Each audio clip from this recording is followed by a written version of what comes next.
मेरे गाड़ी को सीज किया गया था। मेरे गाड़ी के ड्राइवर को मारपीट किया गया।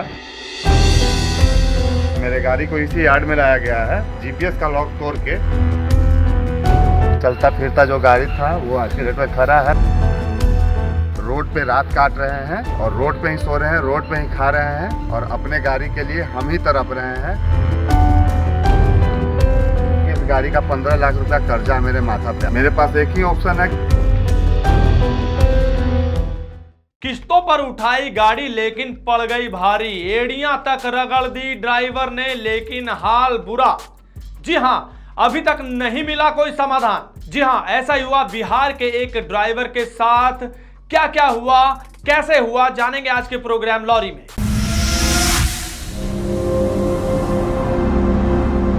नमस्कार, ट्रांसपोर्ट टीवी में आपका स्वागत है। मैं हूं असलम कुरैशी, आप देख रहे हैं प्रोग्राम लॉरी। दोस्तों, ऋषिकेश हैं जो बिहार के रहने वाले हैं। इन्होंने टाटा योदा गाड़ी उठाई अपने पिताजी के नाम से, सत्येंद्र नारायण सिंह के नाम से ये गाड़ी है। जी हां, 2021 में इन्होंने ये गाड़ी खरीदी थी, सब कुछ ठीक चल रहा था। 6 महीने बाद गाड़ी अचानक खराब हो गई। क्लच प्लेट की कोई दिक्कत आई। इनके आरोप है तब से लेकर अब तक गाड़ी में कोई ना कोई समस्या आती रहती है। चलिए, गाड़ी रोड पर उतरती है, चलती है तो कुछ ना कुछ लगा ही रहता है। लेकिन बड़ी बात जो इन्होंने बताई वो ये कि इस समस्या के बाद उसके समाधान के लिए जब ये जाते थे एजेंसी तो पार्ट्स नहीं मिलते थे। अब पार्ट्स ना मिलना इनके जी का जंजाल बन गया। गाड़ी अक्सर खराब होती रहती, पार्ट्स ना मिलते, गाड़ी खड़ी रहती। ये कहीं बाहर से भी ठीक करवा लेते थे सस्ते दाम पर। ये कहीं ना कहीं इनकी चूक मान लीजिए। लेकिन क्या करें, अगर पार्ट्स के लिए एजेंसी जाएं तो बहुत दिन तक इंतजार करना पड़ता है। जैसे तैसे ही अपनी गाड़ी चलाते रहे।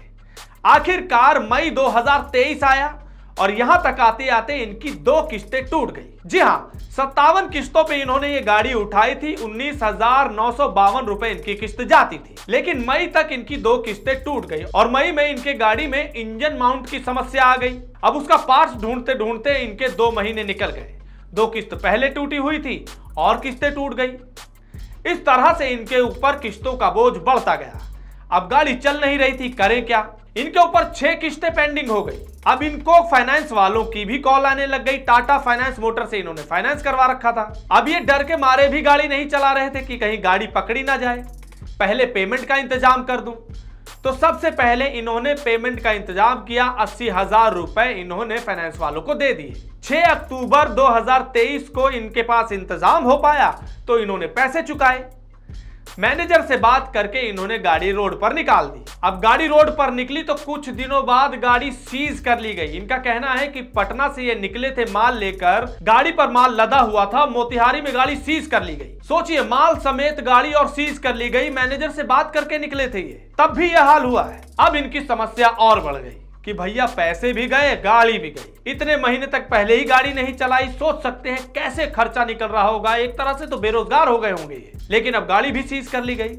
अब गाड़ी सीज करने का अलग घटनाक्रम है। इन्होंने बताया, इन्होंने कहा कि जब गाड़ी सीज हो रही थी तो इन्होंने जिस मैनेजर से बात करके गाड़ी निकाली थी उनसे बात की। उन्होंने कहा कि हमारा एजेंट ही नहीं है जो वहां गया है लेने। फिर इन्हें शक हुआ कि गाड़ी गलत हाथों में ना चले जाए तो इन्होंने 112 नंबर डायल करके पुलिस वाले बुला लिए। जब पुलिस आई तब फिर वो मान गए कि हमारा ही बंदा है। ड्राइवर और गाड़ी मालिक हैरान हो गए कि ये हो क्या रहा है। गाड़ी जैसे तैसे यार्ड में पहुंची। अब यार्ड में गाड़ी खड़ी रही। ड्राइवर लगभग बेरोजगार हो गए। जैसे तैसे इन्होंने और पैसों का इंतजाम किया। लगभग 1,52,000 रुपए की पेंडेंसी जो किस्त टूट कर हो चुकी थी इंटरेस्ट समेत, उसका इंतजाम इन्होंने जैसे तैसे कर दिया। 27 अक्टूबर तक पहले 80,000 रुपए दिए, फिर 20,000 रुपए, फिर 54,000 रुपए, ऐसे इन्होंने पेमेंटें कर दी। अब सारी पेमेंट दे देने के बावजूद भी 43,000 रुपए पेंडेंसी दिखा रहा है। ये बता रहे हैं, मतलब एक के बाद एक मुसीबतें आई जा रही हैं। जैसे तैसे इधर उधर से इंतजाम करके पैसे भी दे दिए, फिर भी मुसीबत खत्म होने का नाम नहीं ले रहा किस्त पर गाड़ी लेने के बाद। अब जरा आगे भी सुन लीजिए, अभी तकलीफें कम नहीं हुई हैं। अब यार्ड से गाड़ी निकलवाने के लिए इन्होंने रिलीज ऑर्डर भी ले लिया। रिलीज ऑर्डर लेकर जब ये यार्ड पहुंचे तो वहां देखा कि इनकी गाड़ी के पार्ट्स से कोई ना कोई छेड़छाड़ हुई है। ये इनके आरोप है। अब छेड़छाड़ हुई है, गाड़ी से पार्ट्स निकले हुए हैं, गाड़ी हिलने की कंडीशन में नहीं है। तब इन्होंने आवाज उठाई। वहीं पर जाकर इन्होंने ये वीडियो बनाई थी। यही मेरा गाड़ी है। 2 दिन से हम रोड पे रह रहे हैं। टाटा का गाड़ी है। टाटा मोटर से मेरा फाइनेंस है और फाइनेंसरों द्वारा जो किया गया है, मेरे गाड़ी को छेड़छाड़ किया गया है। गियर बक्सा, क्लच प्लेट, सबका काम चेंज कर दिया गया है, जिसके कारण मेरा गाड़ी 2 दिन से खड़ा है। हम पेमेंट कर दिए हैं, सब कुछ कर दिए, फिर भी मेरा गाड़ी हम ले जाने की स्थिति में नहीं है। बाद बाकी आप लोग मेरा सपोर्ट कीजिए। हम 15 लाख का कर्जा लेके फंस चुके हैं। मेरे पास एक ही ऑप्शन है कि हम सुसाइड कर लें, क्योंकि अब गाड़ी मेरे से मेंटेन हो नहीं पा रहा है और खरा मेरे गाड़ी का किस्ती गिर रहा है। मेरे गाड़ी को बर्बाद कर दिया गया है और मेरे से पैसा भी ले लिया गया है। मेरा गाड़ी चल नहीं रहा है। तो आप लोग बताइए भैया कि हम क्या करें टाटा के साथ। Thank you. लगभग 2 दिन लगातार ये विजिट करते रहे पैसे देने के बाद, तब इनके हाथ में रिलीज ऑर्डर आया, यार्ड पहुंचे तो ये समस्या सामने आ गई। अब क्या करें?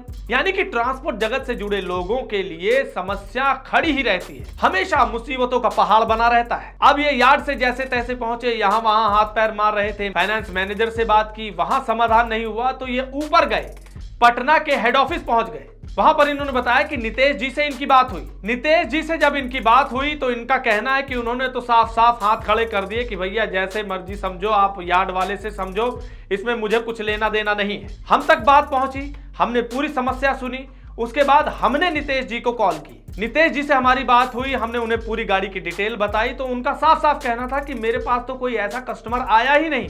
हमने उन्हें थोड़ा सा याद करवाया तो नितेश जी ने कहा कि चलिए जो भी है, अगर ऐसा है यार्ड वालों की तरफ से कोई कमी है तो इनको कहिए, कस्टमर को कहिए कि वो कंप्लेंट लिखकर हमें दे, उसका समाधान हम करेंगे।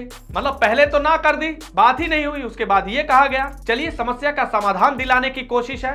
हमने भी सोचा कि अगर समस्या का समाधान हो रहा है तो अच्छी बात है। हमने फिर ऋषिकेश जी से बात की, उन्हें समझाया और उन्हें बताया कि इस तरह ये कहा गया है, आप ये कदम उठाइए, अगर फिर भी कुछ नहीं होता फिर आप हमें बताइएगा। लेकिन जो भी हो, लेकिन इस पूरा घटनाक्रम से एक बात तो सामने आती है कि ड्राइवरों की और गाड़ी मालिकों की मुसीबतें कम होने का नाम नहीं लेती। एक छोटी सी समस्या आती है, उसके बाद मुसीबतों का पहाड़ बनता रहता है, जैसा इनके साथ हुआ। और अभी भी ये बीच में लटके हुए हैं। समस्या का समाधान होता है या नहीं ये तो वक्त ही बताएगा, और जैसे ही कोई हमारे पास अपडेट आएगी वो अपडेट भी हम आप तक जरूर पहुंचाएंगे। फिलहाल तो फाइनेंस कंपनी वालों ने इनकी कंप्लेंट लेने की बात कह दी है, आश्वासन दे दिया है। इस वीडियो को देखने के बाद आपके क्या विचार हैं कमेंट सेक्शन में लिखकर हमें जरूर बताइएगा। अगर आपने अभी तक हमारा यूट्यूब चैनल सब्सक्राइब नहीं किया है तो चैनल को सब्सक्राइब कर लें। फेसबुक और ट्विटर पर भी आप हमें फॉलो कर सकते हैं। ट्रांसपोर्ट टीवी देखने के लिए धन्यवाद। हेलो दोस्तों, नमस्कार। मैं संत कुमार बंजारा सिवनी मध्य प्रदेश से हूं और मैं ट्रांसपोर्ट टीवी से 3 साल से जुड़ा हुआ हूं। किसी भी प्रकार की गाड़ियों के लिए जो ट्रांसपोर्ट मॉल ने एक बीमा पॉलिसी लागू किया है, तो आप सभी से अनुरोध करता हूं कि बीमा अपनी गाड़ियों का ट्रांसपोर्ट मॉल से खरीदें और सिक्योर बीमा है, आप सभी के लिए बहुत सुरक्षित भी रहेगा और पूर्ण रूप से जानकारी भी दिया जाता है। उनका जो नंबर है 90-831 90-831 से जरूर संपर्क करें। मैं बहुत बहुत धन्यवाद करता हूं ट्रांसपोर्ट टीवी का और ट्रांसपोर्ट मॉल का, जो हर वक्त हमेशा ड्राइवरों की और चालक मालकों के लिए आवाज उठाते हैं। वंदे मातरम, जय हिंद, जय भारत।